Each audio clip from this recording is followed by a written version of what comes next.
que esta es una charla que va a tratar más o menos, bueno, que va a tratar sobre los aspectos militares de la Revolución de Octubre del 34 y está enmarcada en lo que es el homenaje que se hace desde Vallecas y desde Leganés con motivo del 85 aniversario de la Revolución Asturiana. Y bueno, pues esto es un acto más que entra dentro de una serie de actos. Ya ha habido unos cuantos. El 5 de octubre hubo una charla sobre la historia del octubre en Asturias. El 10 de octubre hubo otra charla que trató sobre la contrarrevolución de 1934 a escala municipal. Se centraba en el caso del Ayuntamiento de Madrid. Y bueno, también hay una exposición fotográfica en la calle Serra Carbonera, que el 11 de octubre fue la presentación, pero bueno, está ahí, me parece que permanente, por si alguien se quiere pasar a ir a verla, pues parece que está bastante chula. Hay más actos hasta todo este mes de octubre. Y bueno, informar también de que el 18 de octubre pues se va a presentar el documental Los labios apretados. Va a venir el director del documental, un documental sobre los sucesos de octubre en Asturias. Eso será el 18 de octubre a las 8 en la calle Marisma 25. El día 19 haremos un homenaje a la Fuente, aquí en la Plaza Roja, en un parque que hay aquí al lado.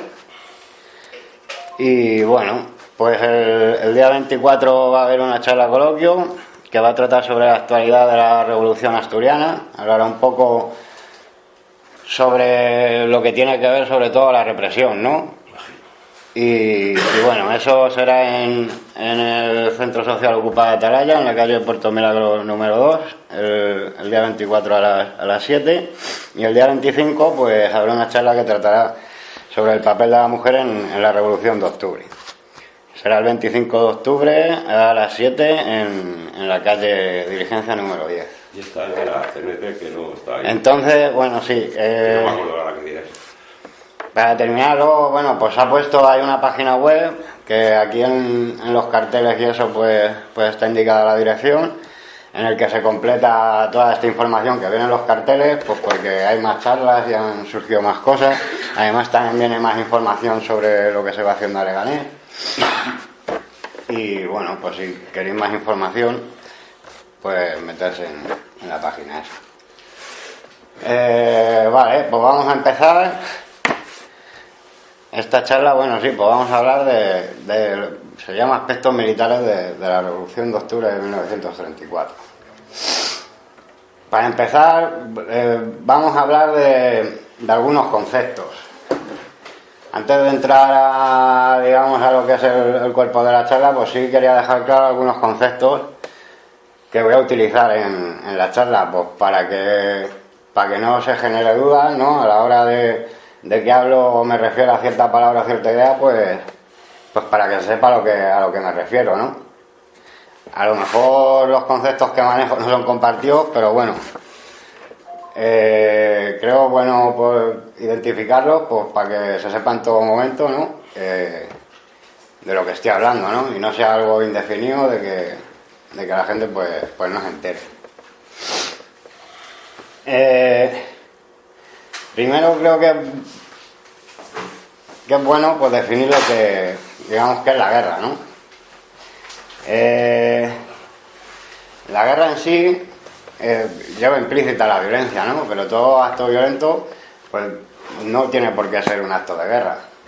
Hay actos de pillaje o actos de violencia, muchos tipos, desde la violencia, no sé, pues desde la violencia llamada de género a tipos de violencia que están relacionados con la delincuencia, bueno, y otro tipo de violencia que en sí no significan que sea guerra. O sea, la guerra lleva implícita la violencia, pero la violencia en sí no significa que haya una guerra. Más o menos toda la gente está de acuerdo, vamos, todos que estudian la guerra y tal, que para hablar de guerra, pues hombre, la sociedad ha tenido que tener por cierto desarrollo. Es decir, Antes de las primeras civilizaciones, pues las luchas tribales, pues muchos no son consideradas como guerras. Las guerras se empiezan a considerar cuando digamos que aparece el fenómeno del Estado. Entonces, para entender el concepto de guerra, pues tenemos que entender el concepto de Estado y razón política de ese Estado, ¿no? Entonces, para hablar de guerra, tiene que haber, digamos, pues un pueblo, un grupo de gente, digamos, organizado en torno a un Estado, por ejemplo, o como veremos más adelante en el caso de la guerra revolucionaria, pues adherido, digamos, a una clase y a unos intereses de clase. Y bueno, pues ese Estado tiene unos intereses políticos que a veces entran en contradicción con los intereses políticos de otro Estado, o de otro grupo de gente, o lo que sea, y entonces pues se recurre a la violencia, ¿no? Generalmente, bueno, hay una definición para el teórico del siglo XIX alemán, Karl von Clausewitz, ¿no? Pues definía la guerra que era la política por otros medios. Es decir, la política plantea unas contradicciones y si esas contradicciones no se pueden resolver de forma dialéctica, pues al final se terminan resolviendo de forma violenta. Entonces, la guerra es eso, la política por otros medios. Eso está, digamos, que aceptado por la mayoría de los teóricos, ya sean burgueses o ya sean socialistas, por Mao, por Lenin, ¿no? Todo el mundo acepta esto. Entonces, una vez pues, definir como la guerra como la política por otros medios, entonces, claro, nos preguntamos qué es la guerra revolucionaria. Pues la guerra revolucionaria es la política revolucionaria por otros medios. O sea, es decir, sin política revolucionaria, pues no hay guerra revolucionaria. Si la política es burguesa, la guerra será burguesa. Si la política es imperialista, la guerra será imperialista. Entonces, cuando hablamos de guerra revolucionaria, o cuando voy a estar hablando de guerra revolucionaria, estoy hablando, pues eso, de política revolucionaria por otros medios.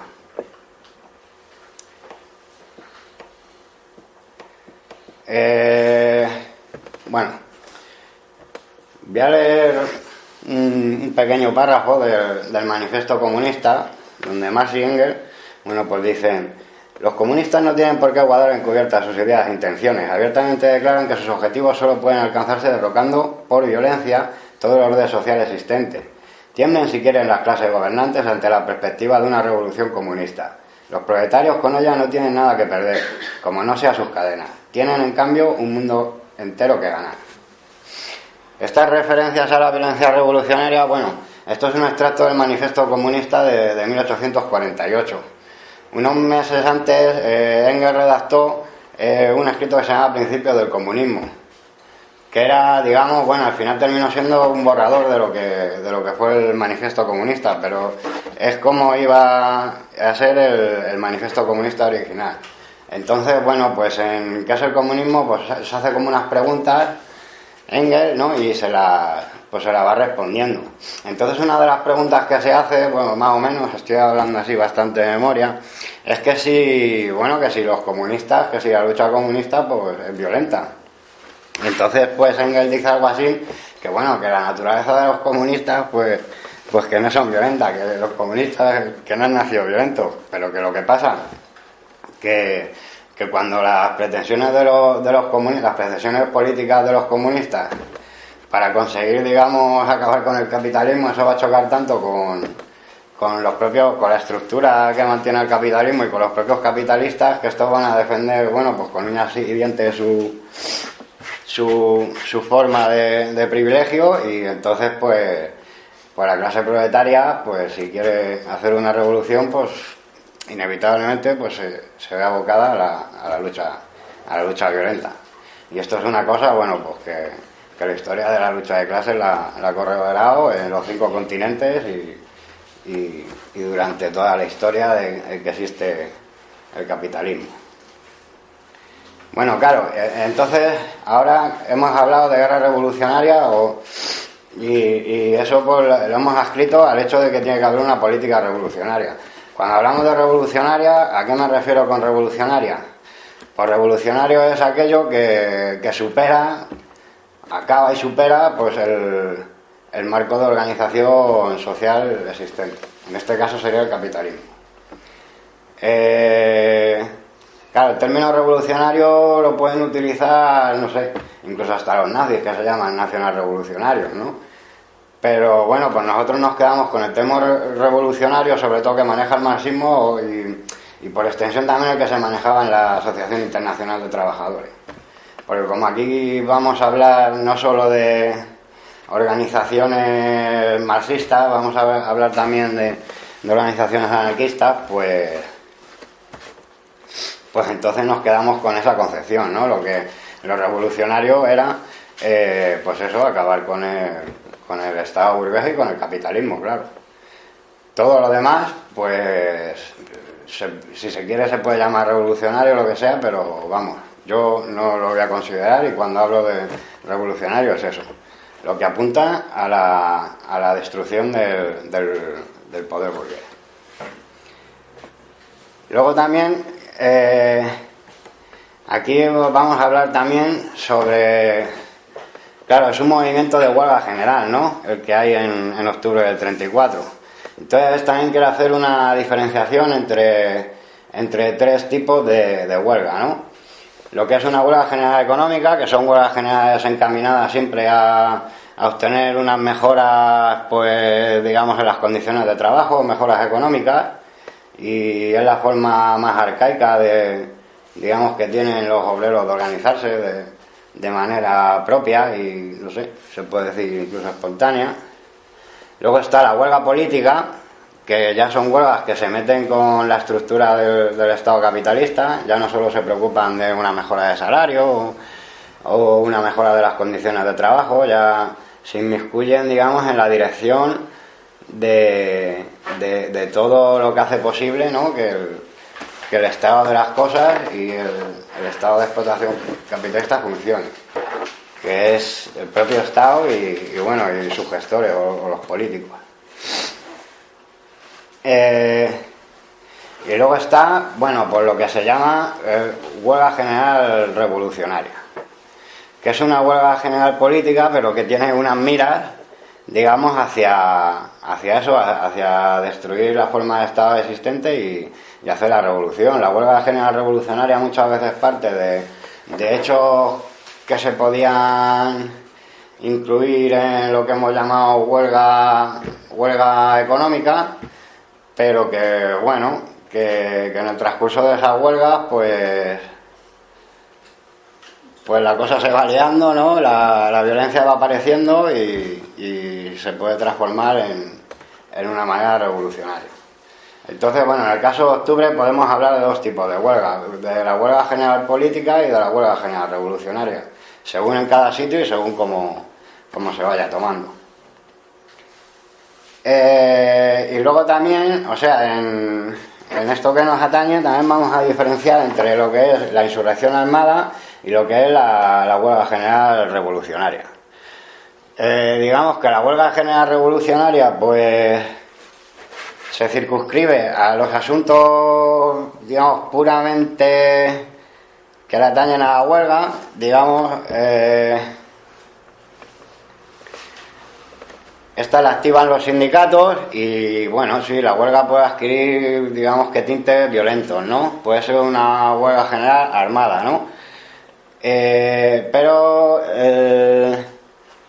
la insurrección, en este caso, que la llevaban más las organizaciones de los partidos, pues ya digamos que son ataques que van directamente dirigidos al Estado.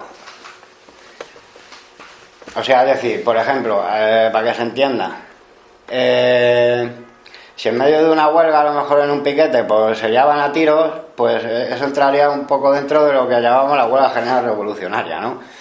Pero si se ataca el Ministerio de la Gobernación, pues eso lo consideramos como un acto insurreccional, porque está atacando a elementos del Estado.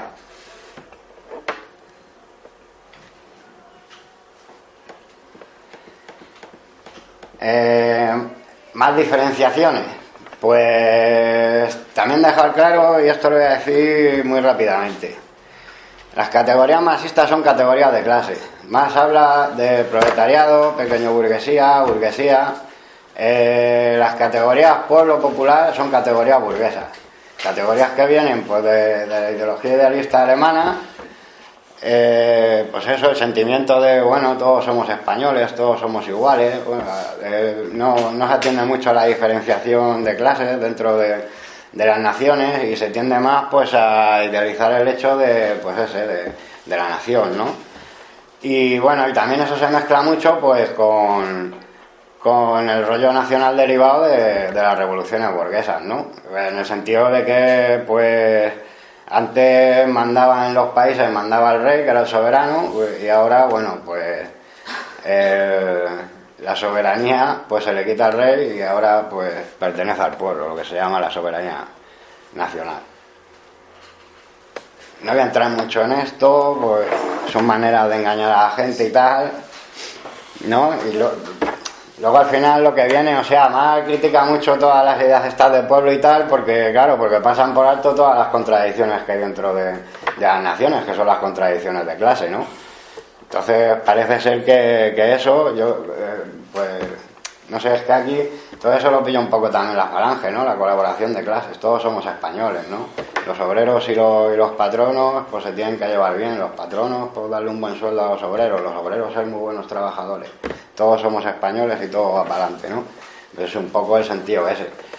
Entonces, claro, cuando se habla de pueblo, pues se está hablando de varias clases, o sea, se está refiriendo más a una población de un ámbito geográfico en el que, claro, pueblo puede ser cualquiera. Pueblo puede ser desde el trabajador más precario hasta un banquero o hasta un industrial. Pues una vez dicho esto, pues entonces también quiero resaltar la diferenciación que hacemos entre una cosa que llamamos frente único, que es sobre todo de lo que vamos a tratar, porque aquí vamos a tratar de lo que son las alianzas obreras. Y bueno, ¿en qué consiste el frente único? El frente único consiste en crear un frente, digamos, de clase, ¿no?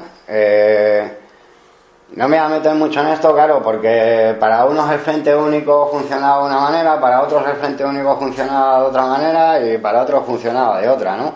Pero tanto para anarquistas como para gente de la izquierda comunista o para los socialistas, al final todo lo que se tenía en común a la hora de hablar de frente único es que era un frente de clases, ¿no? Era un frente del proletariado.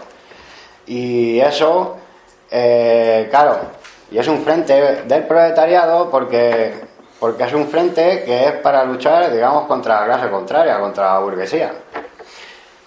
Claro, no debemos de confundir con lo que son los frentes antifascistas, porque ya son frentes que siguen siendo obreros, pero están más encaminados a luchar contra el fascismo, ¿no? Y tampoco lo debemos de confundir esto con lo que es un frente popular. Pues ya el frente popular ahí ya entran, digamos, partidos o gente de distintas clases. Pueden entrar perfectamente burgueses, pequeños burgueses. Los frentes populares están abiertos a varias clases. Entonces, no vamos a confundir estos términos, ¿no? Hace poco me han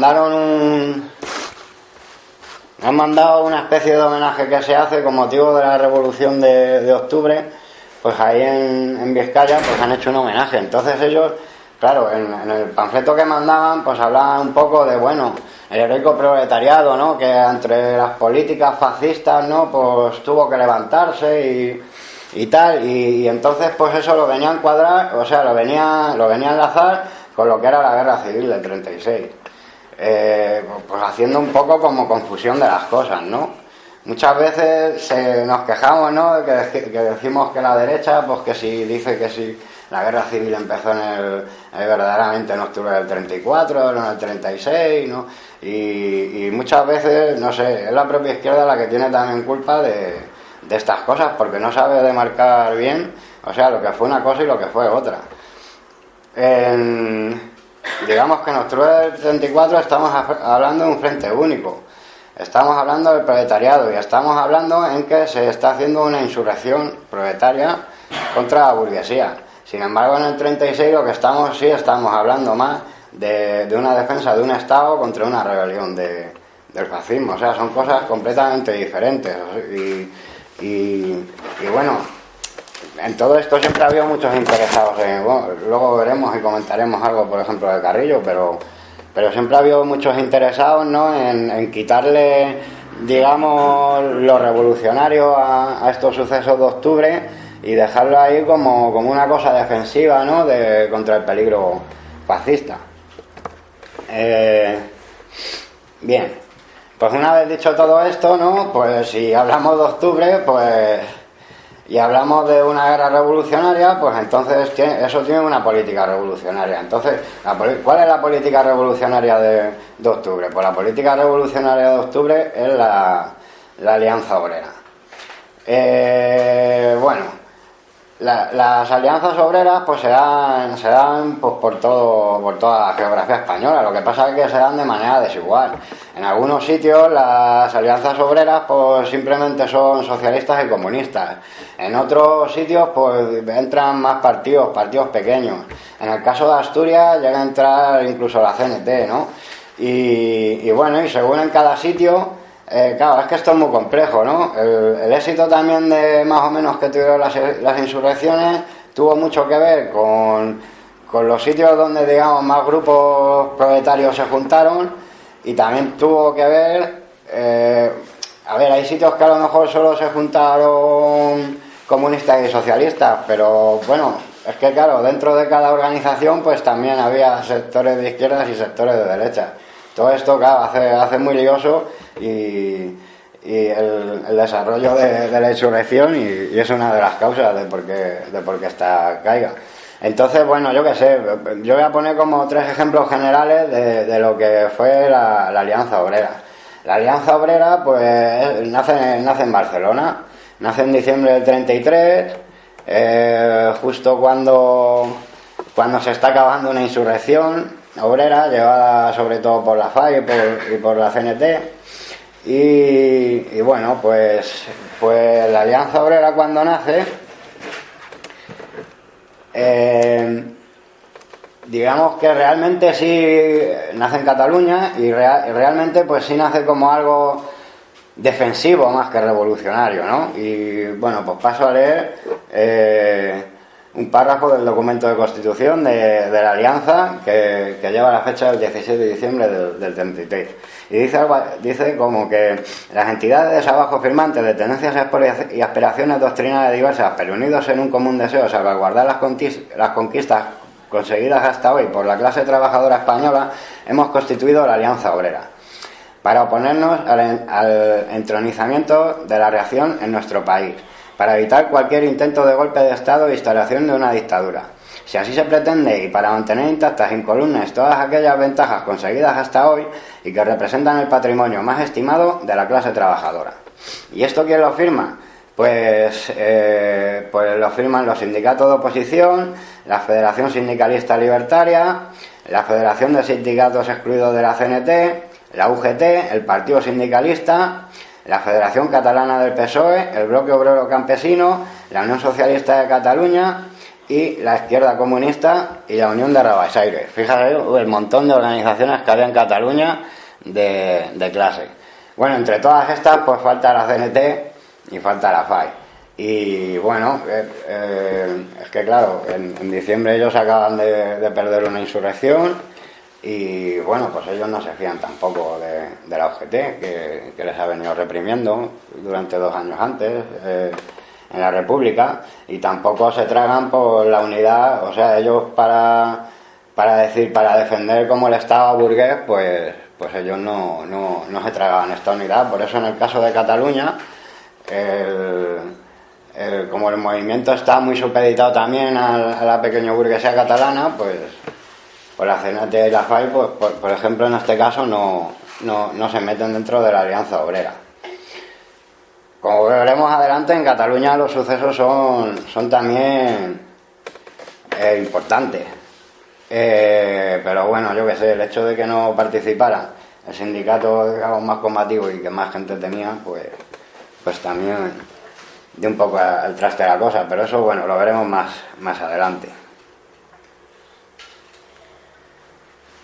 Claro, aquí se habla, vamos a ver un vídeo. Aquí se habla de las conquistas de la República, ¿no? Y eso es un poco, pues toda la serie de reformas, ¿no?, que la República pues fue implementando durante los 2 primeros años, ¿no? En noviembre del 33 pues entra la derecha y bueno, pues las políticas de la derecha es echar abajo todas las reformas que ha venido haciendo la izquierda. Así, ahora si queréis comentar algo, voy a poner un vídeo del 31 en el que, bueno, pues en base a él pues se pueden comentar cosas de esa reforma.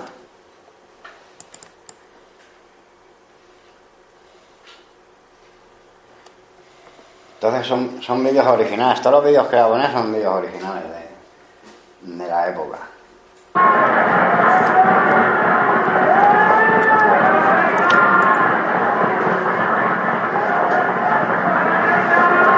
Esto es el 1 de mayo en Madrid.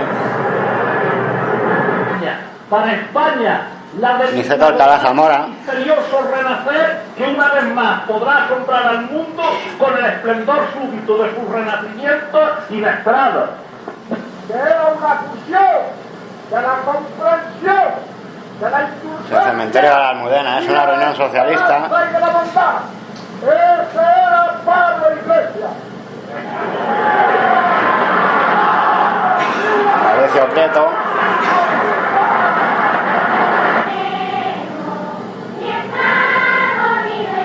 Bueno, ya que vemos estas imágenes, bueno, pues entre las reformas estaba también por la libertad de manifestación, reunión, por ejemplo, ¿no? Pues estas imágenes pues se ven pues que el Largo Caballero, esto es el gobierno republicano socialista de los 2 primeros años de la República, ¿no?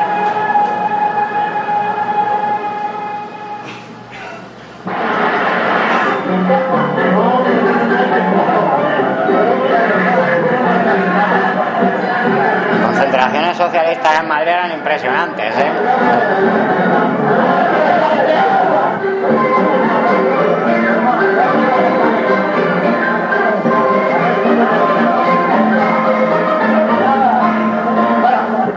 En nombre del gobierno provisional de Victoria la República Kent. Española, doy posesión a la señorita Victoria Kent de la Dirección General de Prisiones.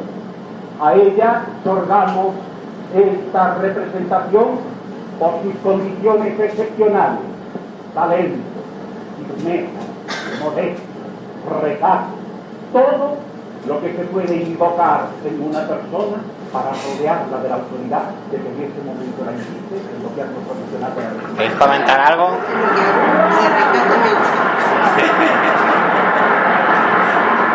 Inspectora General de Prisiones. Un gran avance ahora, dice, para la mujer.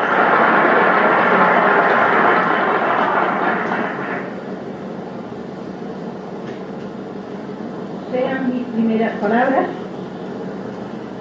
de agradecimiento a este gobierno de la República Española que de esta manera trae a colaborar a la mujer. Estas palabras no significan en modo alguno un juicio personal. Yo recojo en este momento el sentimiento y el pensamiento de todas las mujeres españolas. El voto del gobierno es que Madrid sea la más bella ciudad del mundo, señor alcalde. Bueno, aquí está en un acto que están devolviendo al pueblo la casa de campo. Especialmente de la prensa, que ya la viene prestando al Ayuntamiento de la República y por lo cual... Como algo tragicómico de la reforma agraria o algo He así. pedido el apoyo para que se siembre en la conciencia colectiva de la multitud la verdadera finalidad para que el Ayuntamiento recibe y el Gobierno entrega el parque de la Casa de Campo, que no es para sitio de orgías, de francachelas y de merentonas que destruirían, desvirtuarían el verdadero sentido de la entrega y la honda labor cultural y de recreo del vecindario que ha de realizar. Si la multitud...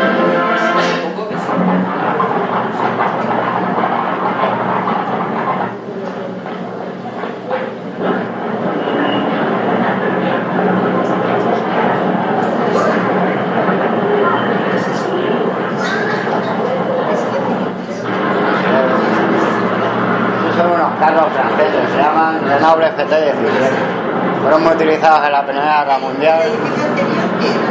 Pues el edificio anterior no sé lo que era, sé que es Madrid, pero no. Estos carros se desplegaron en Madrid, o sea, con motivo de la Revolución de Octubre. Fueron desplegados también. Sí. Bueno, eso era una oleada de incendios de iglesias que hubo en el año 31, que parece ser que fue las protomilicias del Partido Comunista las que movieron bastante. El principio republicano ha sido siempre la base de la civilización del continente. Bueno, por las ventas.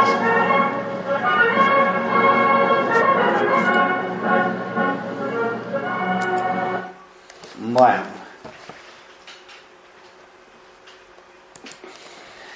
pues eso, pues intentos de reformas agrarias que no llegaron a su término, porque si no nos explica de otra manera la alta conflictividad que hubo en el campo, una reforma militar que fue insuficiente, una reforma de la educación que también, pues a ver, porque cada vez que el gobierno republicano intentaba implementar alguna reforma y eso, claro, yo qué sé, dentro de la república es un estado y al final forman parte también, digamos, las fuerzas de la reacción, entonces todo se luchaba y era muy, muy difícil aplicarla. Entonces, bueno, pues así en respecto a lo que hemos hablado de Cataluña, digamos que la CNT, la FAI, y aunque no solo es una cosa de la CNT, la FAI, sino es una cosa en realidad de la clase obrera y de la clase campesina, pues al ver que todas estas reformas pues tampoco avanzaban y bueno, y la situación de precariedad, de pobreza, la mala situación que tenían tanto los obreros y los campesinos no se paliaba, y bueno, y los de siempre seguían con sus privilegios y tal, pues la gente se seguía lanzando a la lucha. Entonces, claro, en el caso de Barcelona están hablando de una alianza obrera para defender todas estas reformas. Bueno, supongo que ellos tenían la esperanza de que todas esas reformas pues podrían seguir adelante. Entonces, claro, la gente de la CNT que ha venido luchando contra el propio gobierno de los primeros 2 años de la República, pues claro, no va a estar muy dispuesto a defender, digamos, pues su legalidad. No querían defender al PSOE en el gobierno. Vale. Luego tenemos, por ejemplo, en la mayoría de los sitios las alianzas obreras, pues sobre todo fueron, o sea, quitando la zona norte y quitando Cataluña, pues fueron elementos socialistas, ya pueda ser, pues eso, Partido Socialista, Juventudes Socialistas y UGT, y elementos del Partido Comunista y de las Juventudes Comunistas, como fue en el caso de Madrid. Aunque bueno, yo qué sé, la gente de la CNT pues también, digamos que tuvo su participación. Entonces, para ver en qué consistía un poco la alianza obrera en la región centro, pues voy a pasar a leer algunas declaraciones que se hicieron a partir de noviembre del 33 en el periódico Renovación. Algunas son de Largo Caballero, otras son de otros socialistas. Bueno, decir que aquí en la región centro la preparación de la insurrección sobre todo se debió a lo que eran las Juventudes Socialistas. Aunque bueno, años después propios socialistas dirían que toda la insurrección que hubo en Madrid fue obra de la juventud proletaria en general, ¿no? Y parece ser que los mayores, la gente del PSOE y eso, pues actuó un poco de cortafuegos y un poco, como no, de traidores. Bueno, y eso hablan los mismos del PSOE, porque ellos luego después en la guerra hablarán de los traidores de la Revolución de Octubre, ¿no? Que sobre todo son, digamos, cargos de gestión, que van a ser los cargos de gestión de la lucha, tenían responsabilidad, eran los mayores y fueron los que más fallaron. Dejaron un poco a las jóvenes y a las masas un poco tirados. Bueno, en este sentido, aquí en la región centro, claro, el el PSOE tenía otra manera de ver las cosas, no era como en Cataluña. Y bueno, pues en Renovación, el periódico de la Juventud Socialista, se podían leer cosas como que el poder no se conquista pacíficamente, sino por la violencia y la acción revolucionaria.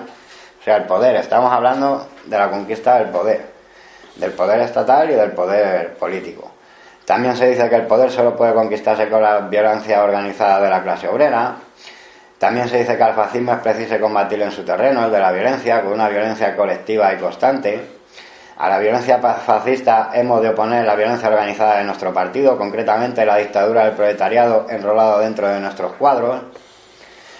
El propio Largo Caballero pues dirá, bueno, pues cosas así como que la bandera tricolor ya no vale, que lo que hay que buscar es la bandera roja. También se dice que el capitalismo acudirá a la violencia máxima para mantener sus posiciones y el socialismo tendrá que llegar también a la violencia máxima para desplazarle. También se decía que en una etapa de revolución social el capitalismo ha dado de sí todo lo que podía. O sea, sea por lo que fuera, sea porque los desplazaron del gobierno, los socialistas empezaron a pensar que todo esto pues que está acabado. Recogieron las ideas del capitalismo agónico, ¿no?, que Lenin planteara en el imperialismo fase superior del capitalismo, y bueno, y veían que aquí en España era una época de revolución social.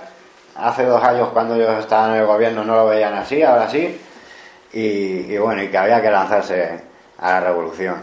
Por último, también ponía por ahí que la revolución se hace violentamente, luchando en la calle y contra el enemigo.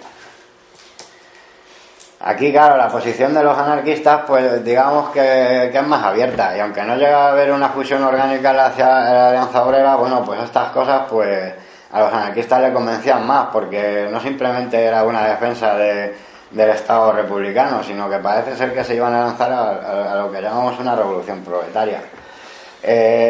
Por parte de los anarquistas, aquí tenemos una foto. Este es Obregón Fernández. Este señor, que escribiría a las barricadas la letra del himno anarquista, pues bueno, era un fiel defensor de la Alianza Obrera aquí en la zona centro, y mucho más después de todas las intenciones insurreccionales que había tenido la CNT y que bueno, que habían sido ahogadas y todas habían terminado en fracaso. Obregón Fernández dice que, por ejemplo, para ver un poco la visión de los anarquistas, pues dice, por ejemplo, que se debe hacer un acuerdo sobre un plan táctico inequívocamente revolucionario, que, excluyendo en absoluto toda política de colaboración con el régimen burgués, tiende a derribar este con una rapidez no limitada más que por exigencias de carácter estratégico.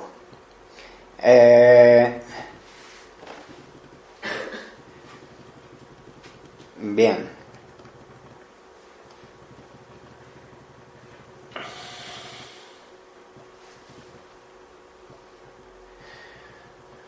Pasa a ver más. También se dice: aceptación de democracia revolucionaria, es decir, de la voluntad mayoritaria del proletariado como común denominador y factor determinante del nuevo orden de cosas. Y tercero, socialización inmediata de los elementos de producción, transporte, conmutación, alojamiento y finanzas, reintegro de los parados al proceso productivo, orientación de la economía en el sentido de intensificar el rendimiento y elevar todo lo posible el nivel de vida del pueblo trabajador, implantación de un sistema de distribución rigurosamente equitativo. Los productos dejan de ser mercancías para convertirse en bienes sociales. El trabajo es, en lo sucesivo, una actividad abierta a todo el mundo y de él emanan todos los derechos. Y también, hablando de Madrid, pues vamos a ver unas declaraciones que hizo Santiago Carrillo y que fueron, no sé, pues para alegorizar un poco la unión entre los jóvenes socialistas y los comunistas. Y Carrillo llegó a decir, en septiembre del 34, decía: la Segunda Internacional ha fracasado, la tercera también. Dice: ninguna de las dos puede realizarse la unificación del proletariado. Dicha unificación solo podrá hacerse volviendo a la Internacional de Marx.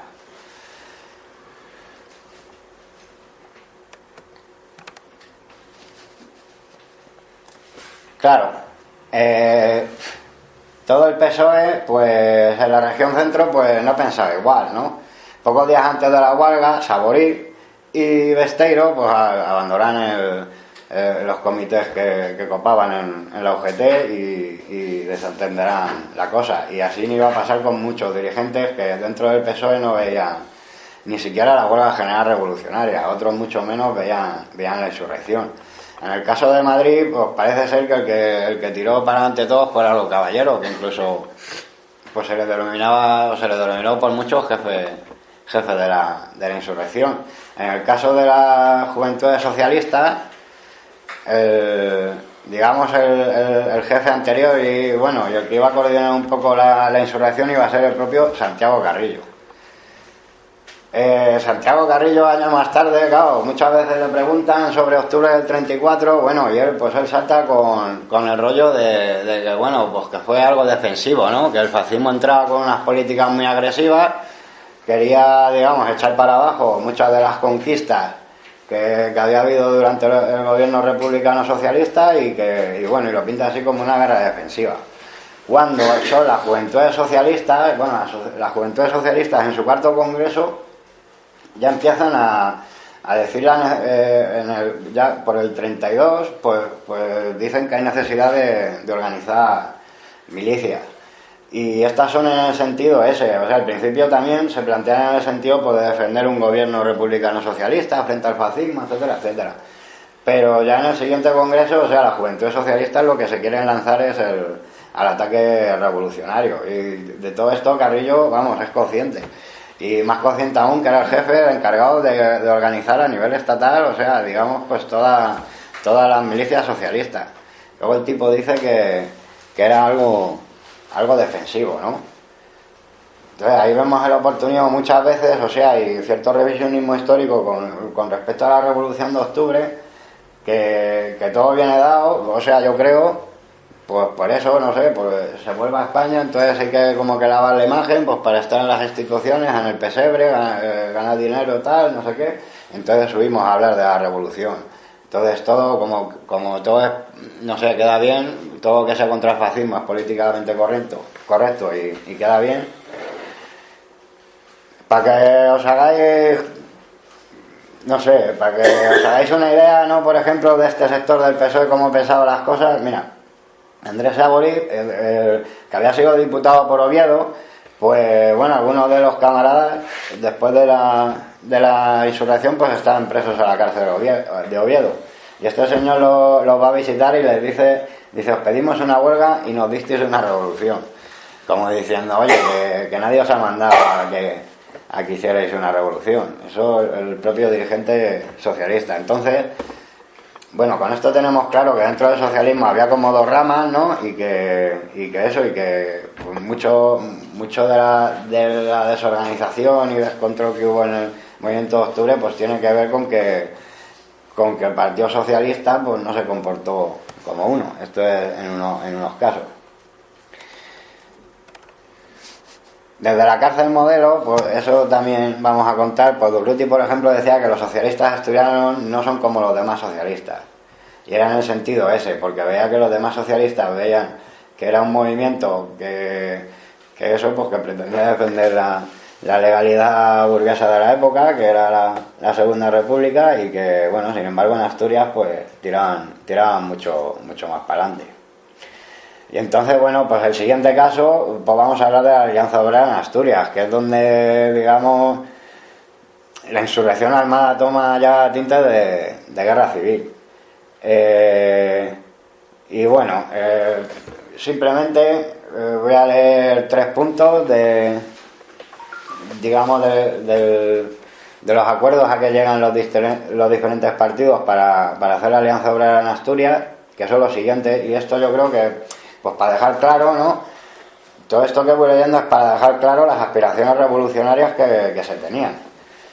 Dice las organizaciones firmantes trabajarán de común acuerdo hasta conseguir el triunfo de la revolución social en España y llegar a la conquista del poder político y económico para la clase trabajadora, cuya concreción inmediata será la República Socialista Federal.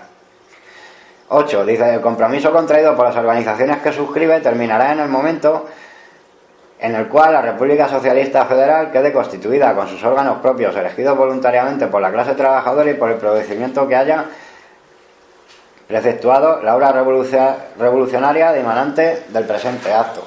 Bueno, este punto 8 se refiere a que la unidad es una unidad, digamos, hasta derrocar el poder burgués, porque luego, claro, los comunistas hablan de dictadura del proletariado, los socialistas hablan de república social, los anarquistas hablan de comunismo libertario.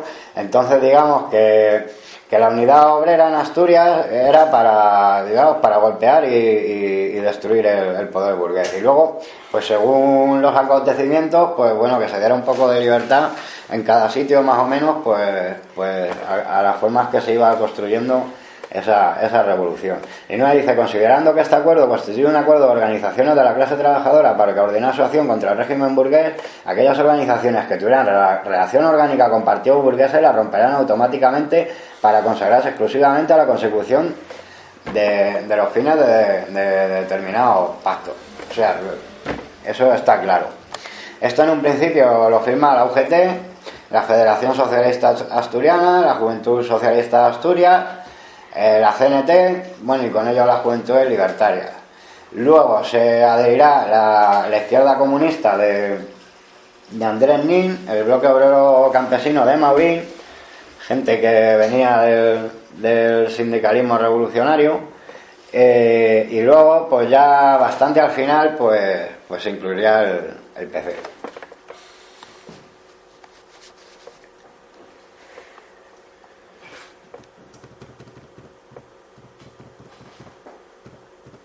Bueno, pues llegado a este punto, ahora, pues, joder, vamos, ¿hay luz aquí? Sí. Vamos. Lo No se vea. Es un ventilador. Hostia, Pues abrir la puerta, así es un poco.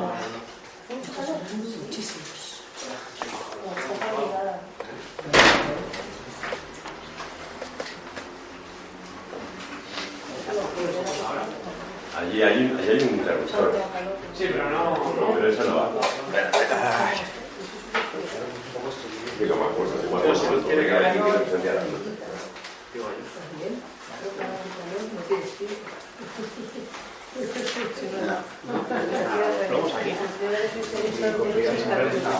Mira, allí.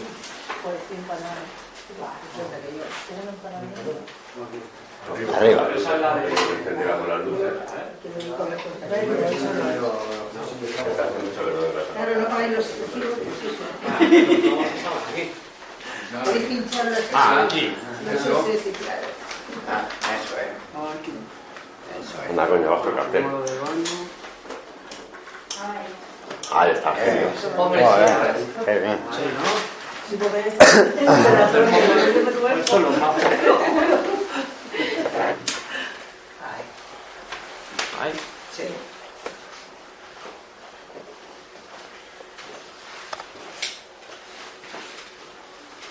Bien, va, pues voy a seguir. Como veo que me estoy enrollando un poco, voy a meter el acelerador. Se van a quedar muchas cosas por ahí, pero bueno, hay que agilizar. Entonces, bueno, todas las organizaciones, digamos, que han tenido en consecuencia, ¿no?, el sentido de que la derrocación del poder burgués siempre va a ser por medios violentos y tal, pues digamos que ha tenido siempre pues como unas estructuras violentas y bueno, y por la propia práctica de la lucha revolucionaria pues también se ha visto inmiscuida en procesos violentos. Entonces vamos a hablar un poco de lo que es la experiencia militar del proletariado y del campesinado y de sus organizaciones que la representan. No nos vamos a retrotraer mucho, ¿no?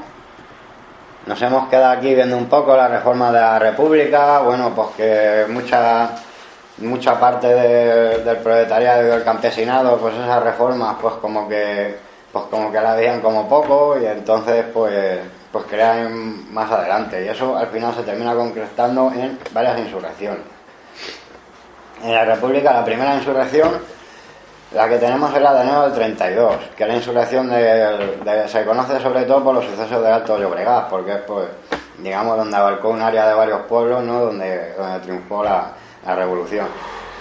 El método insurreccional, esto va a valer para todas las veces que hablemos de insurrección, más o menos era el siguiente, ¿no? Normalmente se hacía de manera local, y digamos que los trabajadores locales pues se apoderaban del ayuntamiento, se apoderaban del cuartel de la Guardia Civil, solían ir a los registros, quemaban todos los registros de propiedad, proclamaban el comunismo libertario o la república socialista según el caso del pueblo y bueno, y esperaban pues a que los pueblos de al lado pues hicieran lo mismo, ¿no? Normalmente como todos los pueblos no hacían lo mismo, al final quedaban aislados, bueno, venían mayores fuerzas y entonces pues acababan la insurrección pues zona por zona. Y la primera insurrección la tenemos en enero del 32. Bueno, ya decimos, en Alto, esta se da sobre todo en Alto de Llobregat, pero bueno, esta puede relacionarse con los sucesos de Castillblanco, de Arnedo, de Salamanca, Geresa y de Épira. Esta insurrección muchas veces pues se dice que fue una cosa de la CNT y eso, pero bueno, orgánicamente es que ni siquiera fue una cosa de la CNT. En esta insurrección es que participan pues gente de casi todos los partidos. Hay autores que hablan que aquí las milicias anteriores a las milicias obreras, las milicias antifascistas obreras y campesinas, o sea el MAO, por las milicias que tenía el Partido Comunista, pues que ya actuaron. Por ejemplo, los sucesos de Arnedo son propios campesinos afiliados a la UGT los que son reprimidos, estando, o sea, el gobierno republicano socialista.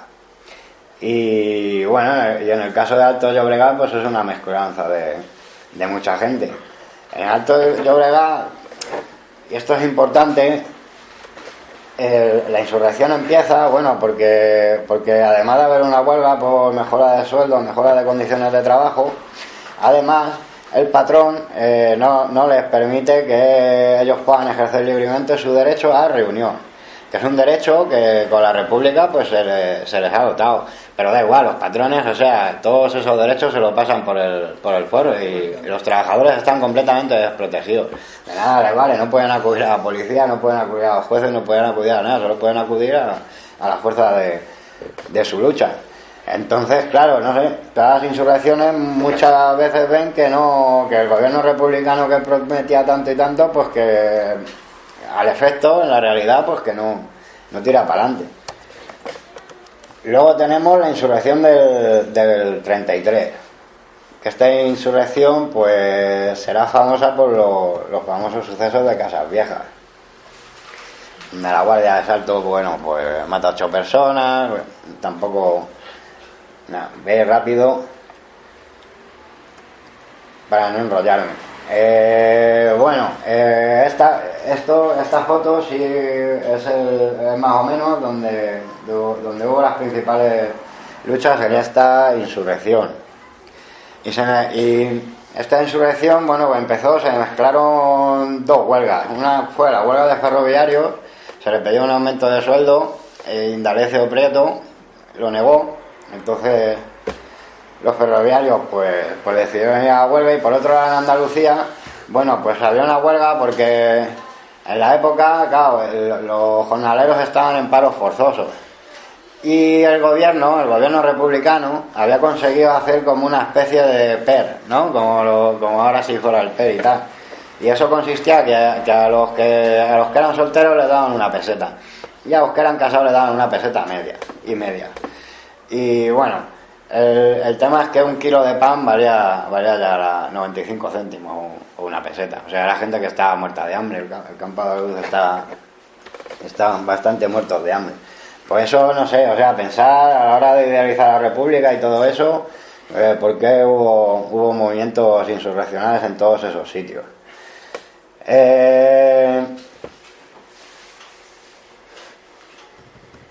Luego tenemos más insurrecciones. Tenemos luego ya la insurrección de diciembre del 33, que esta esta ya es una insurrección que se hace ya en el momento en que ha entrado el gobierno de derecha.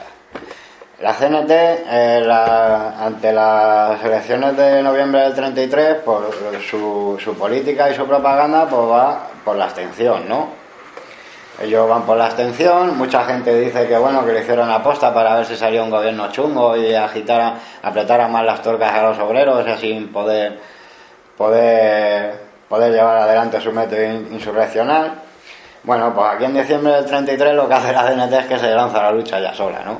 O sea, pasa de las alianzas obreras, pasa de todo y ante el peligro ellos también consideran que el peligro derechista y bueno, ven algo del peligro fascista también en el asunto y bueno, en esta insurrección pues se salda con 75 muertos y 101 heridos.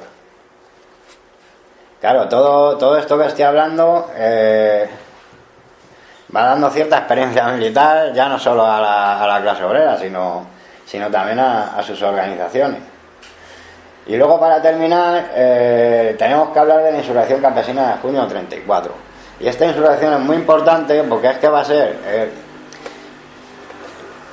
vamos a tratar a la insurrección de octubre como una insurrección más, aunque hubo sucesos también en sitios del campo, pero la insurrección de octubre del 34 está más adscrita a lo que es el proletariado. La insurrección campesina de junio del 34 es la insurrección de octubre del 34, pero en vez de, digamos, en las áreas proletarias, en las áreas rurales. Toda esa represión, por ejemplo, en la charla que dio el otro día José Luis, que decía, bueno, pues que aprovecharan todo este movimiento revolucionario de octubre para cargarse a mogollón de alcaldes, ¿no? De muchos ayuntamientos y tal. Claro, José Luis se refería a Madrid y se refería a las ciudades, pero es que, claro, todo esto pasa antes en la insurrección campesina de junio del 34 a nivel rural. También, bueno, no solo es que se echan a muchos alcaldes de muchos pueblos, sino que se cierran sistemáticamente las casas del pueblo o los ateneos libertarios y bueno, y se empieza a tener sobre la población pues una vigilancia bastante fuerte, requisas de escopetas, etcétera, etcétera. La insurrección campesina del 34 es que es bastante fuerte, lo que pasa es que hay un poco escrito de ella. Claro, como en España todo fue, digamos que el desarrollo de los acontecimientos pues fue todo muy local, entonces al ser muy local y no tener, digamos, puntos de unión ni comarcales, ni regionales, ni pues como que ha pasado como todo esto un poco desapercibido. Pero cuando estamos hablando de esta insurrección es que los campesinos están ocupando las tierras y enfrentándose con armas a los terratenientes, bueno, y por ende a la Guardia Civil. O sea, hay casos de campesinos hambrientos que terminan ocupando tierras de terratenientes, va la Guardia Civil a sacarlos y, bueno, pues terminan enfrentándose. La cosa debía ser tan fuerte, Dolores Ibarri en algún sitio, bueno, veían esta insurrección los soviets campesinos que estaban ya, que la revolución estaba al caer y bueno, no sé, para que os imaginéis un poco el nivel de esta insurrección. Después de esta insurrección,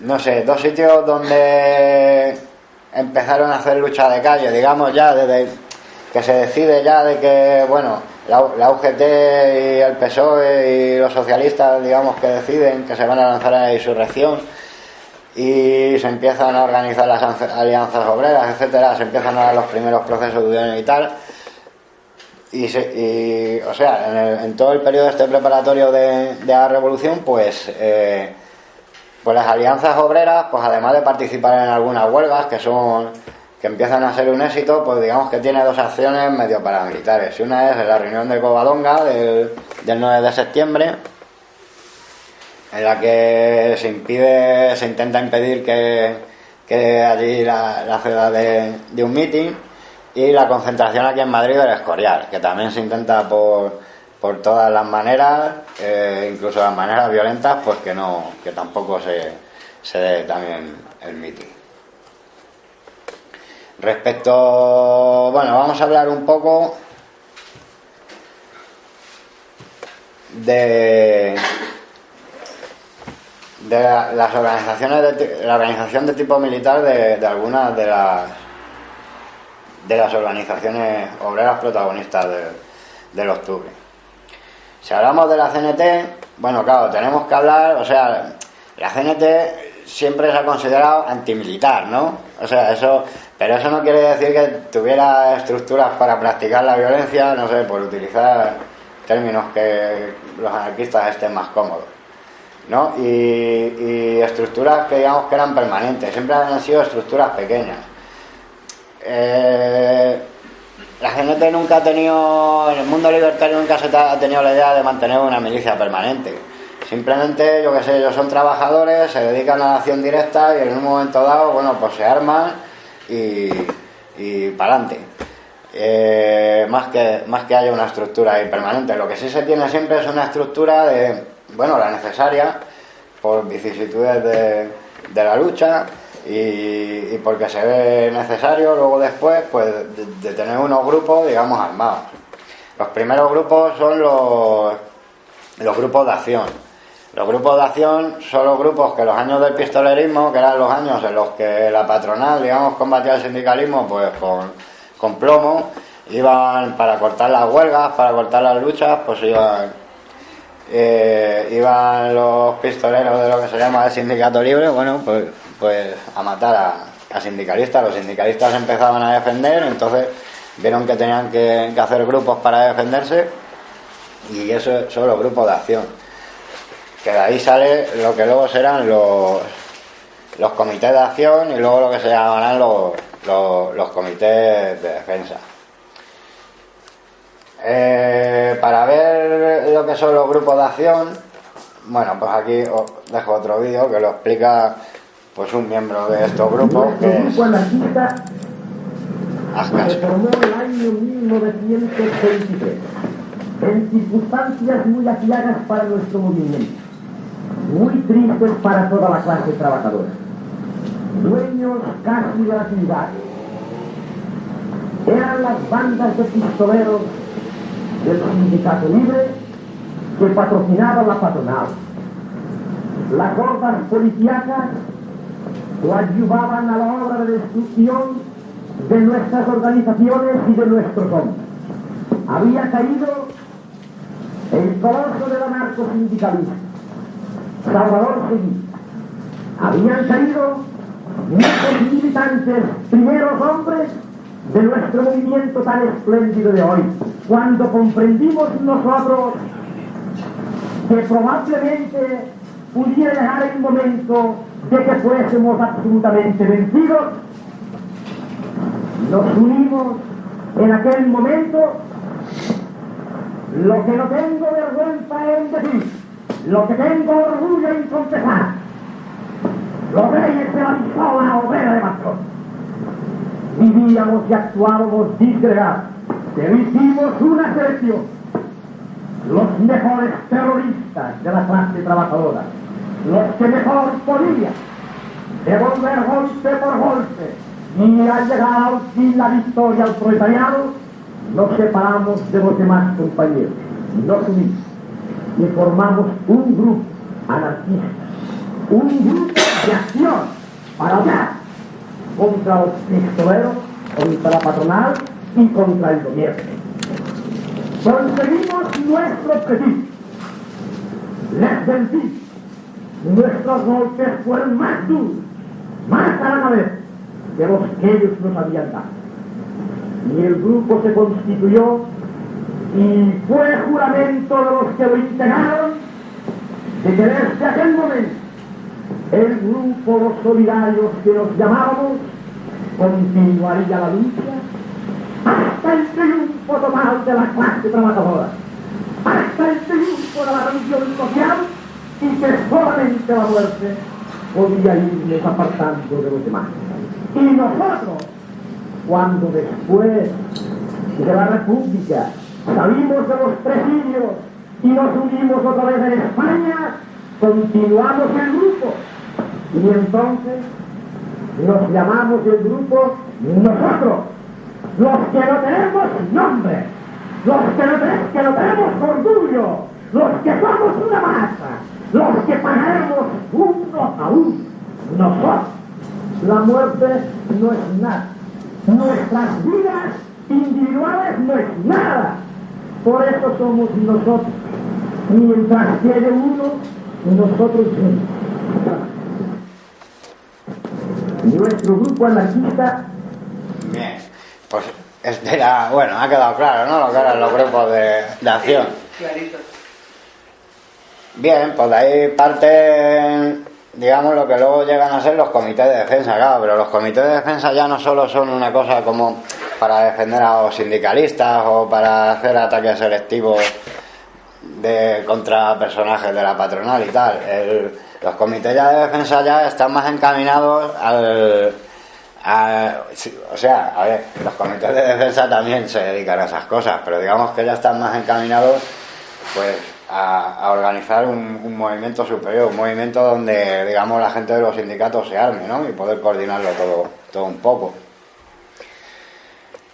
En el tercer congreso, la CNT toma el acuerdo de crear la Secretaría de Defensa y los comités de defensa como su brazo operativo. La responsabilidad de su organización solía recaer en la Secretaría de Coordinación o Organización de la Federación Local. También se decide constituir los comités de distrito, barriada, y estos comités de barriada pues son parte de la estructura orgánica territorial, para la económica, la laboral, y organiza sus propios comités de defensa. La forma así de organizarse estos comités de defensa, pues normalmente solían tener un secretario que tenía como misión fundamental el enlace con otros grupos del mismo barrio y la formación de nuevos grupos, un segundo militante que debía encargarse de identificar y anotar el nombre, domicilio, ideología, señas personales, costumbres y peligrosidad de los enemigos existentes en la demarcación asignada a su grupo. Un tercer militante debía estudiar los edificios, inmuebles hostiles al movimiento obrero, su vulnerabilidad e importancia. Estos pues levantaban planos, elaboraban estadísticas de hombres, objetos, armamentos existentes en los cuarteles, las comisarías, las cárceles, las iglesias, los conventos, los centros políticos, patronales, edificios fuertes, etc. Un cuarto militante debía investigar los puntos estratégicos y tácticos.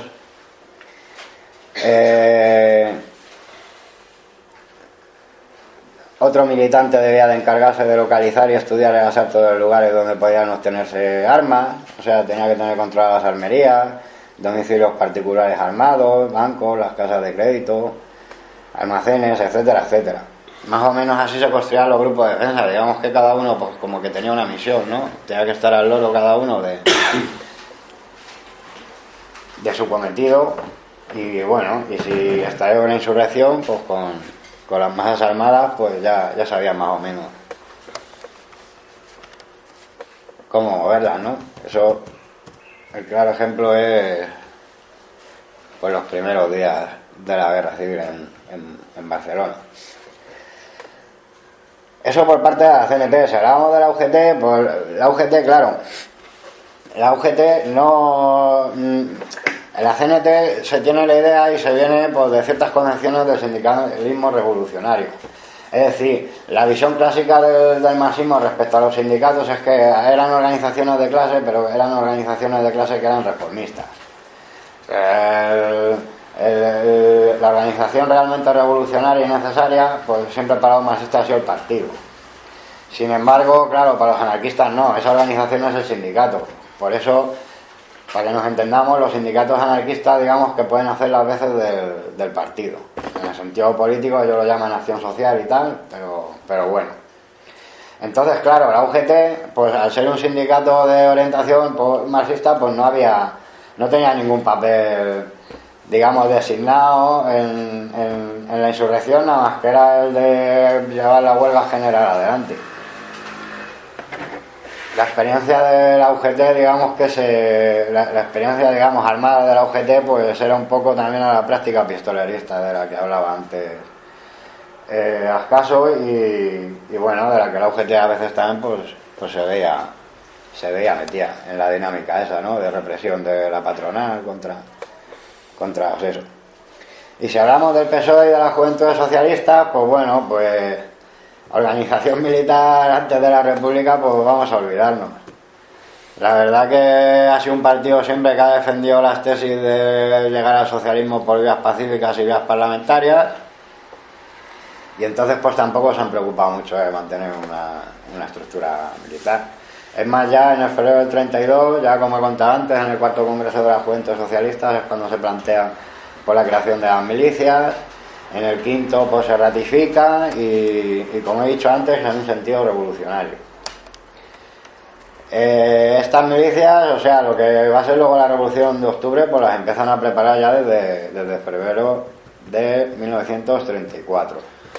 Y dentro de esa preparación, bueno, yo qué sé, pues se podía incluir entrenamientos militares en los que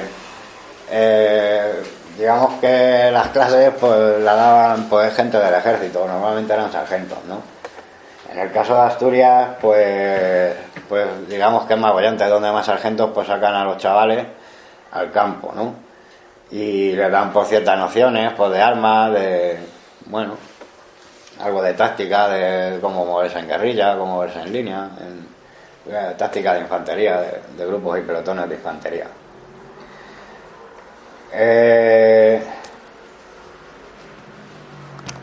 Vamos a ver.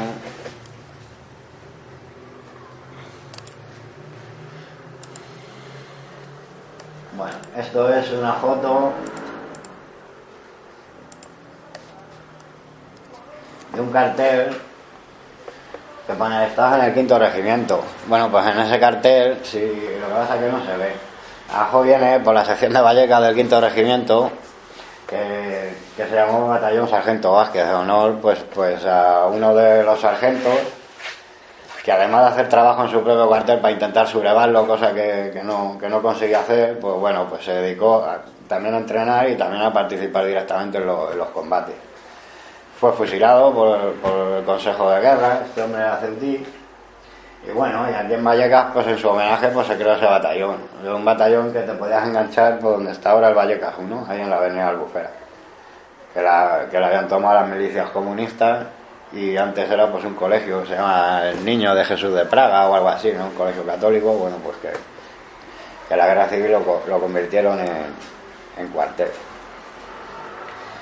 Dentro de toda la preparación socialista también venía el acopio de armas. El acopio de armas, pues yo que sé, se hacía muchas veces por contrabando, a veces se hacía por robo. Y bueno, y eso a lo mejor pues vamos a hablar un poco después. Luego también hay que hablar que tanto la UGT y el PCE siempre desarrollaban un trabajo en el ejército. Eso, vamos, en el PCE siempre fue una constante, ¿no?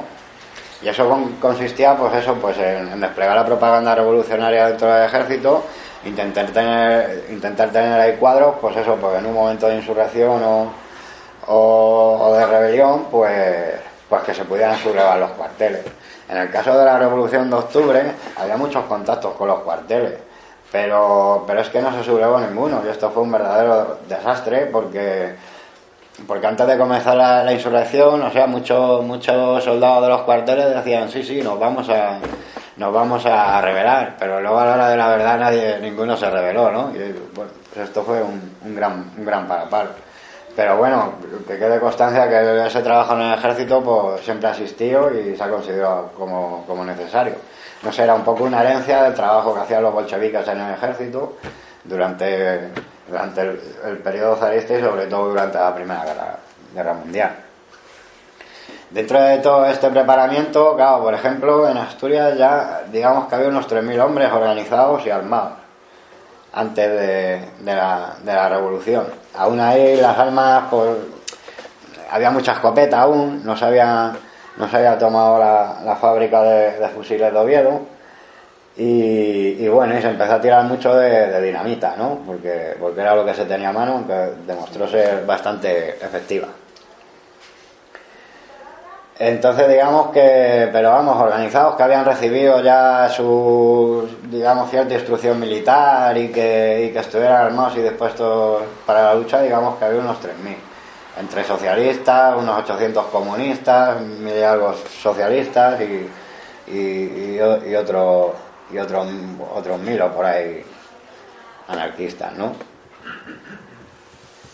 Luego, por parte del PC, bueno, pues el PC desde que nació, desde digamos que parte de la juventud socialista rompieron con el PSOE, allá por el Congreso Extraordinario, ¿no? Y tal, pues desde ahí siempre ellos vieron que debían de como tener una estructura militar. Hay un personaje que fue el primer presidente del Partido Comunista, un tal Óscar Pérez Solís, que luego terminó siendo falangista. Un personaje bastante siniestro, que parece ser que le gustaba más la aventura y la acción que otra cosa. Pues ese ya propugnaba por la creación de centurias obreras siguiendo el modelo de organización paramilitar del comunismo alemán. Aunque, bueno, yo que sé, el partido era muy pequeño y todo esto no llegó a ser muy real. Bueno, hablar que Óscar Pérez Solís había sido un tío que había ayudado a escapar al anarquista que asesinó al presidente del gobierno, Dato. Este tipo estuvo en muchos acontecimientos, estuvo en congresos de la Internacional Comunista, bueno, y acabó en Falange, no sé, al principio, pues digamos que donde coge mucho arraigo el Partido Comunista, pues es en Asturias y es en Vizcaya, ¿no? Y bueno, sí, pues parece ser ahí que en Vizcaya, pues yo que sé, el Partido Comunista hacía prácticas terroristas, por mucho que siempre se criticaban esas prácticas, pues la verdad que el comunismo de aquí o bien salía de un sector para el socialismo bastante izquierdista de los suyos, o bien muchos era gente que venía del sindicalismo revolucionario, de la CNT, como eran casi todos los que venían de Barcelona, Nin, Maurín y todos estos, que antes de crear sus partidos estuvieron en el Partido Comunista. Entonces el Partido Comunista al principio, pues digamos que su estructura militar, pues al final eran como los grupos de combate de la CNT de los que ahora también haz caso. Es un poco recogen eso.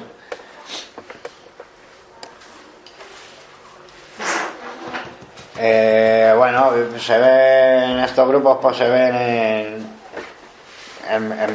son protagonistas de varias acciones. Pues en el 23 dicen que intentan volar la sede de un periódico con Indalecio Prieto dentro, por ejemplo. También participan en un intento de insurrección contra la guerra de Marruecos, en el que se intenta levantar un regimiento que va a salir de Donosti para África, y se levanta otro en África, pero bueno, todo termina siendo un desastre. También hablan de que, digamos, la parte violenta de una dura huelga portuaria en los 30 en Sevilla también la llevaron esta gente. También se cuenta que estos grupos participaron en la insurrección del 32, pero bueno, ya para el 33 y eso, la organización del Partido Comunista, pues ya, más que pensar en la revolución proletaria, los rollos de clase y tal, pues ya se mezcla con el rollo político que viene de los frentes antifascistas. Entonces lo que se crea aquí, pues eso, son las MAO, las milicias antifascistas obreras y campesinas, porque ya el PC, digamos que más que el Frente Único, ya empieza buscando lo que son los frentes antifascistas, que es la política que se va imponiendo desde la Comintern. También se dice, hay una famosa insurrección en Villa de Don Fabrique, que también se dice que estos grupos pues pudieron accionar. Bueno, pues a partir de aquí, bueno, no tengo más, pero bueno, resumiendo, pues digamos que el proletariado español y sus organizaciones, pues como que así en conjunto, pues tenían una experiencia militar y que también tenían una experiencia de organización militar. Ahora, bueno, ya cada uno pues puede tener sus críticas a estos tipos de organización o no.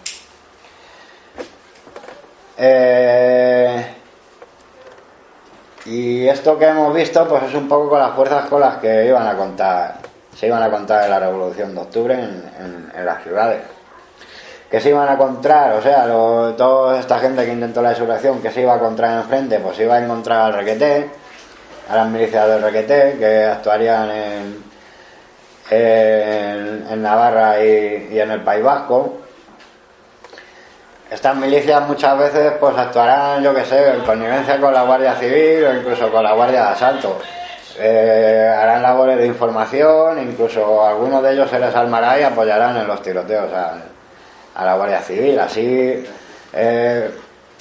va a pasar. Bueno, hay más milicias que hay que tenerlas en cuenta. O sea, si hablamos de todos los enemigos que pudieron tener los obreros en la Revolución de Octubre, pues hay que tener muy bien en cuenta todas las milicias fascistas, ¿no? Entonces, tenemos al Requeté, tenemos a los legionarios de España, de un partido que había aquí fascista, se llama el Partido Nacionalista Español. Eran milicias que no iban armadas, no sé, normalmente en sus ataques se veían que iban con porras, con puños americanos y tal, y bueno, pues también fueron utilizados pues, para romper huelga. Luego en esa época ya se había unificado la Falange Española y la JON, y esos tenían otra organización que se llama Primera Línea. Fehacientemente se sabe que esta gente de Primera Línea, o sea, les armó la Guardia Civil, y iban conjuntamente con la Guardia Civil también tiroteando sobre todo al movimiento huelguístico. Algún falangista murió, por ejemplo, en la cuenca del Besaya, ahí en Cantabria, pues eso, montado mismo en una camioneta de la Guardia Civil, ¿no? A la que la estaban tiroteando, pues iban falangistas también dentro y cayó uno. También dentro de estas milicias o paramilicias fascistas nos encontramos con las juventudes de la JAC, que sobre todo se distinguieron por hacer labores de esquirolaje. Hay fotos en las que se ve, por ejemplo, recogiendo basura o sea, hacían trabajos que la gente por la huelga habían parado, bueno, por las milicias fascistas, y ya haciendo así una recopilación de todas, o bien se dedicaban al esquirolaje, o bien a la información, o bien incluso a la acción armada, en conjunción con las fuerzas de seguridad. Y bueno, y luego pues toda esta rebelión se iba a enfrentar contra todo el ejército. Entonces, bueno, yo lo que vengo a decir aquí, que claro, la insurrección de octubre no es una cosa que, si bien en su momento álgido, digamos, su calidad política y su calidad como guerra revolucionaria, se ve en Asturias, en la zona de Palencia y en el norte de León. Al final el movimiento insurreccional es un movimiento que se da por toda España. Entonces al final, como enemigos de todo ese movimiento, pues al final se encuentra todo el ejército español. Por la época estaba dividido en 8 divisiones orgánicas, las 2 comandancias más las tropas coloniales. Luego había una marina de guerra que también entra en el conflicto.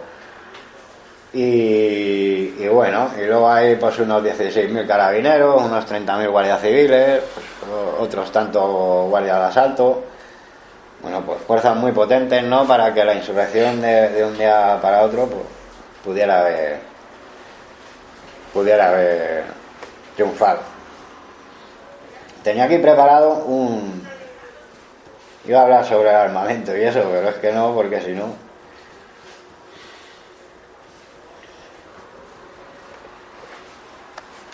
Y bueno, como os ha hecho tarde, pues lo que vamos a hacer es que voy a resumir muy mucho, digamos, las operaciones.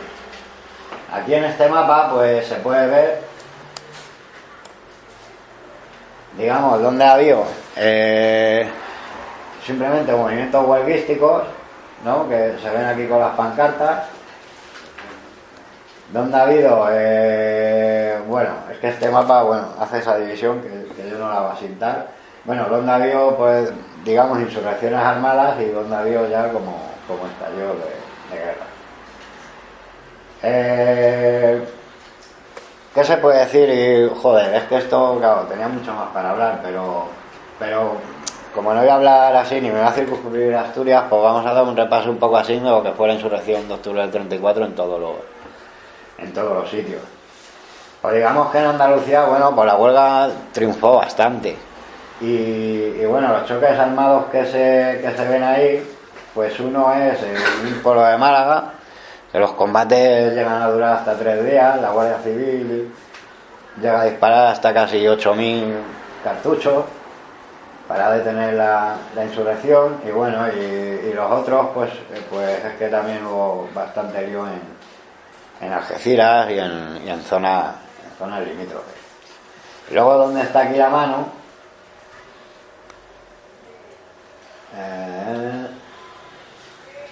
bien, joder, es que este está un poco mal. A ver, actos insurreccionales también se dan en la Carolina. Luego otro acto insurreccional se da en Villarrobledo, que había sido muy castigado ya en la insurrección campesina de junio del 34, pues es la única que vuelve, digamos, a la carga ahí en toda la zona rural. La verdad es un hecho insólito porque toda la zona rural había acabado de verdad muy, muy mal de la antigua insurrección. Luego en Madrid, pues bueno, pues ocurre de todo. Hay experiencias de huelga armada. Claro, en Madrid la huelga es todo un éxito. Se saca el ejército se saca para llevar los tranvías, el ejército se saca para cuidar de calle a luz, a lo que llaman a la fábrica de luz, por ejemplo. Al ejército lo sacan para llevar los autobuses, a los ejércitos, digamos que al ejército lo emplean en mantener las comunicaciones vitales, y eso lo que hace es que se cree una fuerte lucha que va desde lo que pueden ser unos simples piquetes a lo que es una huelga armada bastante dura, ¿no? El principal objetivo, sobre todo insurreccional, y era un plan que había en todo el estado, era muy importante para la línea de ferrocarriles y los trenes.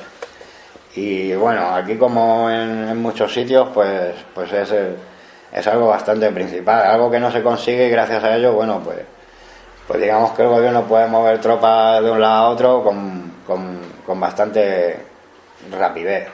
Eso en cuanto a eso. Luego hay que tener en cuenta que en Madrid hubo muchos ataques que no eran o no tenían nada que ver puramente con el movimiento huelguístico, ¿no? Como fue, y eso parece ser que era plan de Largo Caballero, que era el ataque al Ministerio de Gobernación, y se quería tomar el parque móvil del ejército para conseguir vehículos para que los revolucionarios pudieran ir de un lado para otro. Y bueno, y el cuartel de la montaña, y un cuartel que había en el Paseo Moredi, que se suponía que dentro de esos cuarteles ya había militares que estaban dispuestos a sublevarse. Bueno, todo eso es un desastre.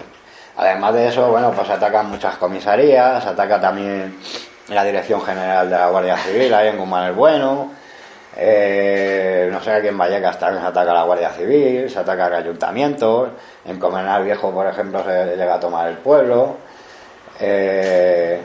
Y hay mucho, pues por la zona de Villalba, donde parece ser también que actuaban milicias del Partido Comunista, pues en la zona de la sierra, bueno, pues hay muchas acciones, pues intentando cortar los caminos, volar las líneas de tren, incluso se intenta cortar el suministro de agua, bueno, volando alguna presa, ¿no? De por ahí arriba. O sea, para que todo esto era un plan bastante bien pensado, y que, bueno, que quizás en su cabeza de muchos pues estaba bastante bien, pero que luego a la hora de realizarse pues no se realiza, ¿no? Es un poco en cuanto a Madrid. En cuanto a Valencia, bueno, pues la huelga también triunfa en Valencia, y sobre todo en la zona de Alicante, donde más combates hay. En un pueblo se llega a proclamar el comunismo libertario, y eso aparte de lo de las alianzas obreras y todo eso. En un pueblo cercano, no me acuerdo el nombre, pero es un pueblo cercano a Valencia. Luego, bueno, pues en Galicia tan simplemente hay huelgas, no hay mucho rollo. Gracias a que en Galicia no hay mucho rollo, pues como de las primeras tropas de fuera de Asturias que acuden a reprimir Asturias, pues salen de Galicia. Luego tenemos Asturias, que cuando hablamos de Asturias habría que verlo siempre, yo creo que en unión a la zona norte de León y a la zona norte de Palencia, porque además los planes eran regionales para digamos, lo que eran las cuencas mineras de León, de Palencia y toda Asturias. En el caso, por ejemplo, la CNT tenía su regional, era así, ¿no? Metían León, Palencia y Asturias. Además, luego se sabe que en los planes, pues, hombre, pues parecía ser que los mineros triunfantes del día 5 pues iban a bajar a ayudar a los mineros que se habían sublevado en la zona de Bembibre y bueno, en esa zona del Bierzo, y bueno, pues iban a tomar todo León y tal, bueno, claro, cosa que no llega a suceder. En León es importante la insurrección también, sobre todo en la zona de Villavino. Villavino también se toma, se declara la República Socialista, etcétera, etcétera. Ahí intentan atacar Valladolid, intentan joder el aeródromo de los Llanos, pero nada, no, parece ser, los destacamentos parece ser que no aparecen, los aviadores que están en la conspiración pasan también de todo, y nada, la cosa de León se queda ahí, no pueden entrar a la capital, no pueden tomar el aeródromo, por cierto, será el aeródromo de donde saldrán muchos aviones a bombardear Asturias. 2.600 bombas se estima que se tiraron sobre Oviedo desde la aviación, y bueno, y como que la pelea queda ahí hasta el día 15, pues queda en lo que es la cuenca minera del norte de León. Se supone que cuando ven que ellos no pueden seguir para la capital, muchos de esos grupos acuden a Grado, donde habían declarado la República Socialista y habían abolido también el dinero y todo eso, y acuden estos para ofrecerse, y bueno, le dicen, bueno, sí, tenemos armas, pero no tenemos muchas municiones, aquí tampoco pintáis mucho. Estos grupos se quedan ahí en las zonas fronterizas hasta que todo se acaba. Y luego, bueno, pues tenemos Cantabria, donde el movimiento insurreccional, ya no solo la huelga, pues digamos que triunfa en lo que es la zona del Besaya, sobre todo en Torrelavega se llega a tomar, y en Reynosa, que son, digamos, los núcleos industriales importantes. Y en el País Vasco, pues bueno, también es importante, se tiene mucha fe en el País Vasco. Días antes, bueno, yo qué sé, a la hora de acopiar armamento, bueno, pues está el episodio del Turquesa, que es un barco que traía armas de contrabando, parece ser que, bueno, tenía algo que ver con revolucionarios portugueses, y bueno, en Muros de Narón, pues bajan armas de ahí, no pueden bajar todas las que pueden. En ese episodio está el propio Indalecio Prieto, que incluso le pilla a los carabineros, pero los carabineros lo dejan escapar. Bueno, todas esas armas no llegan, pero esas armas se reparten en Asturias y se reparten también en Vizcaya, porque digamos que son los dos sitios donde tienen más experiencia, más esperanza los socialistas de que triunfe la insurrección. La verdad que en Vizcaya, o sea, lo que son las minas de Sorromostro y todo eso, pues los mineros se hacen con la situación, o sea, se hacen completamente con toda la cuenca minera de Vizcaya. Y unos 800 mineros, o sea, bajan armados, con dinamita también, pues bajan a Bilbao. Se supone que dentro de Bilbao, donde ha habido a parar parte de lo de las armas del Turquesa, pues bueno, según el socialista Vidal, unos 2.000 están armados. Pero bueno, al final han sido listos, las fuerzas gubernamentales han sido listas, y lo que hicieron fue días antes por retirar como a toda la Guardia Civil de las cuencas mineras, bajarlas a la ría, y en la ría pues esperarles a que bajaran. Los revolucionarios de dentro de Bilbao esperaban sobre todo la acción de los mineros. Esta fue parada, hubo muchos tiroteos, hubo muchas cosas también ahí en Vizcaya, pero bueno, la cosa también termina fracasando. Y luego otro punto, pues lo tenemos en Eibar y en Mondragón.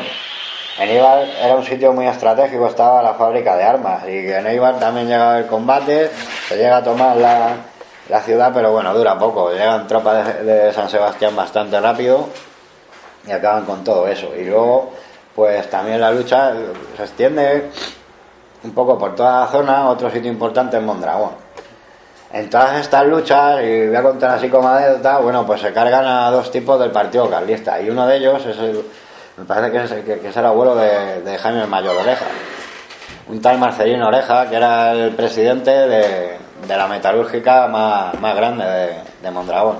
A este señor en esta revolución, bueno, resulta ser, bueno, claro, esto era un viejo conocido de los obreros y de sus luchas, y parece ser que hacía poco habían tenido unas huelgas que pedían un aumento de sueldo. El señor dijo que les iba a aumentar el sueldo el día que él comiera hierba.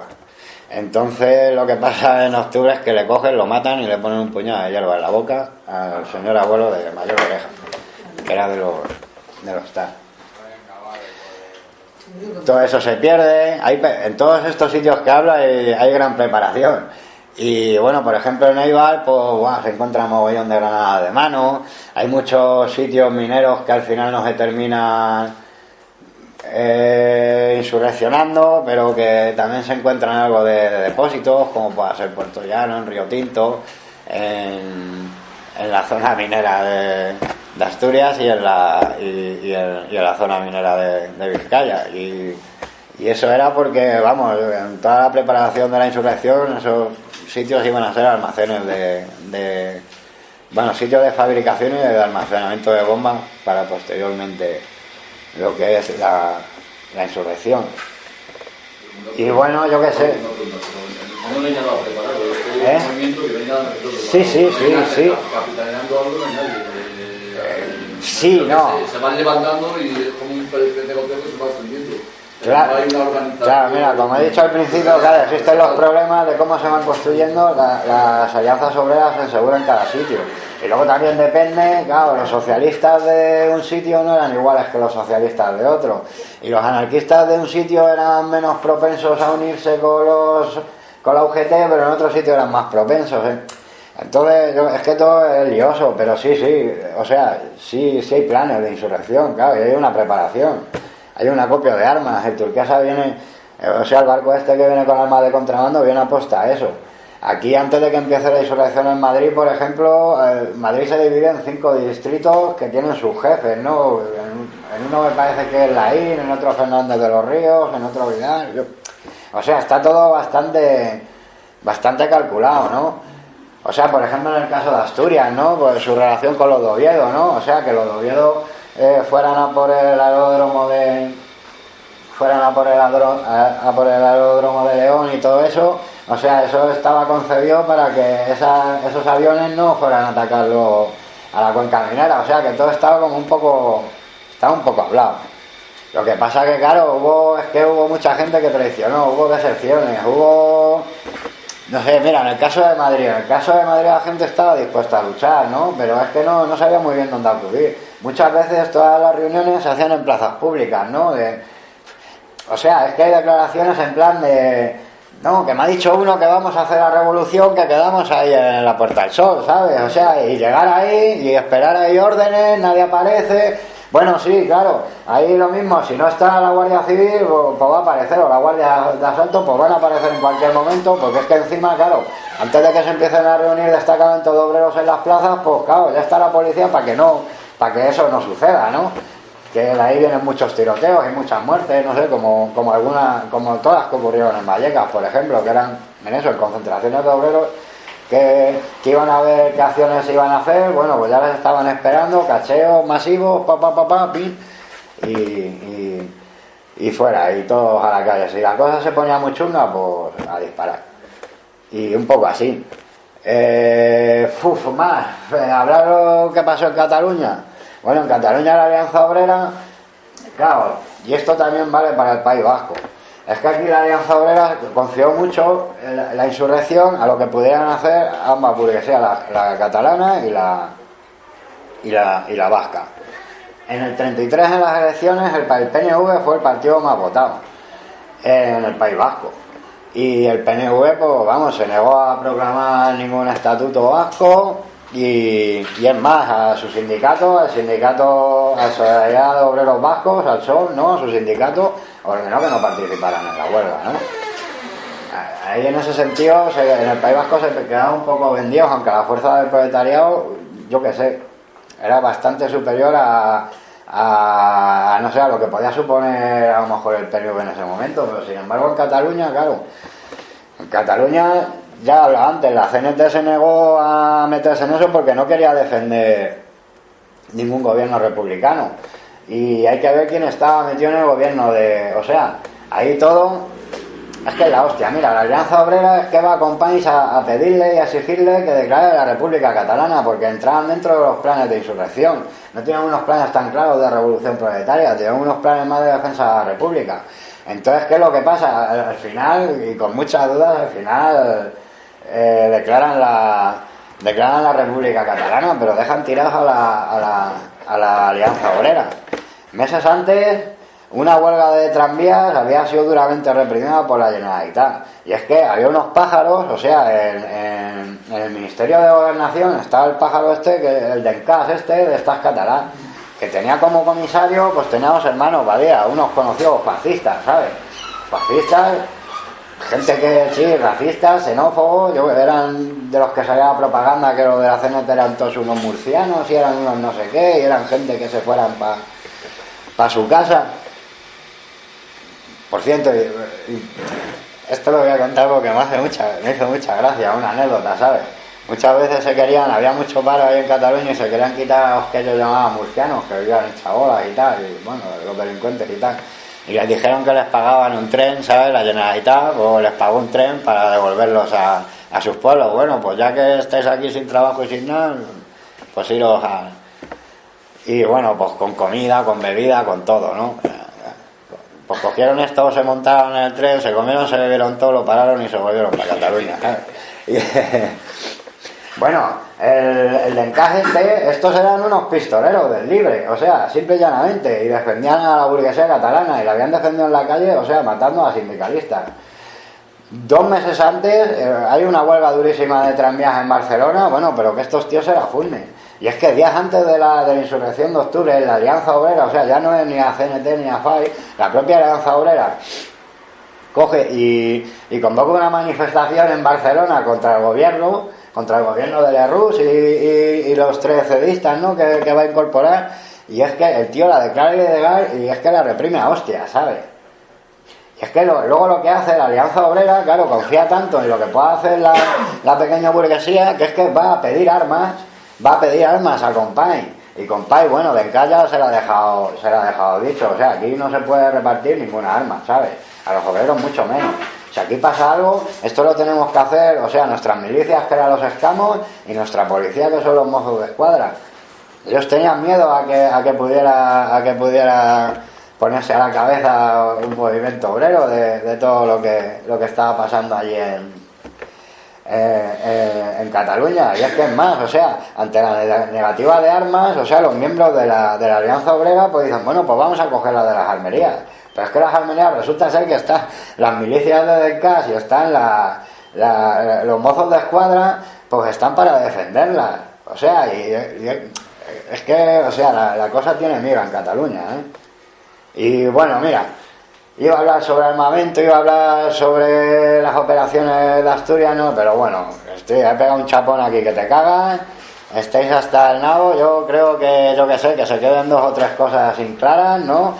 Que fue un movimiento que para muchos no, para muchos era un movimiento defensivo contra el fascismo y en defensa de la República, pero vamos, que yo he querido tratar sobre todo en lo que es el movimiento insurreccional de clase y bueno, y un poco eso, quizás eso sea lo central. Iba a hablar de tácticas, iba a hablar de Clausewitz, iba a hablar de por qué, no sé, una fuerza más pequeña no puede sostener un combate prolongado, etcétera. Iba a hablar sobre un mogollón de cosas, pero es que es una locura y me he pasado y bueno, yo qué sé, si queréis...